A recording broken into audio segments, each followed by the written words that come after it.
Nuevo pa lang niya aprende si Jefferson Torres ase con este twine bag pero observando con su ansias y interés con este entreño.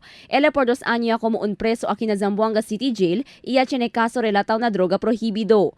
Na su deseo para cambiar vida, voluntariamente ele expresa di su interés participa na un twine bag making, un livelihood training niya inicia el mismo warden del Zamboanga City Jail, Jail Chief Inspector Ervin Diaz. Asegun con Jefferson, el puede ele con este entreño usa si sale ele na preso para principio un busca la vida. Buenamente man ta pwede hacer. Primero, ta-tormenta kayo. Desde antes pa sir apoy rato, mahilig yato man asin sila mga Ano ay aki lang din. Si. Okay.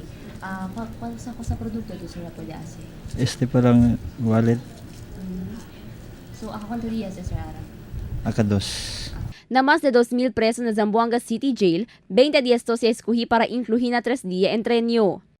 Kailangan yung mga ano namin preso kailangan matuto ng livelihood para pagdating nila sa labas, paglabas nila may mga livelihood product na silang or yung introduce nila sa community.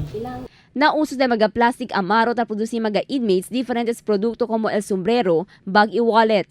Na finished product ng mga inmates, chinekiente signaw lieva con este vende y distribuhin na publiko.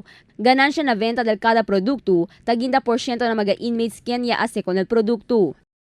El mga finished product del amon twine bag na Chenio store alina side del Baliwag Bakery si kere sila man purchase el mga products available alya and na October 1 to 12 Chenio kita night market so talyat namin kami alman distribute namin kami el mga bags na yakaba sila ase pati el otro mga products aside from twine Chenio kasi sila akil mga alkansiya and mga parol so para pwede kanila ayuda kami bende. Na-mention o entreño, cuantos trainers desde Davao amo el quien ta insinya con mga inmates. Uno del mga trainers, un antes inmate también quien ahora amo ta insinya con mga preso. Actually, I've been in jail for 12 years. The next start itong twine namin making is 8 years ago. So, from 8 years, we're only 15 na nag-train ito. Tapos, 3 lang po kami ang nag-survive. Then, ako pinagpatuloy ko hanggang ngayon.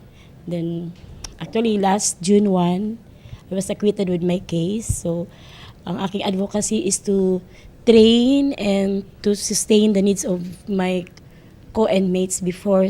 El menciono entreño cuantos lang del mga programa ta ofrece con mga inmates del City Jail. O beto di este ayuda con mga preso para tiene sila ko sa aprende mientras ta está adentro del preso. Crystal Almonía, Dateline Zamboanga.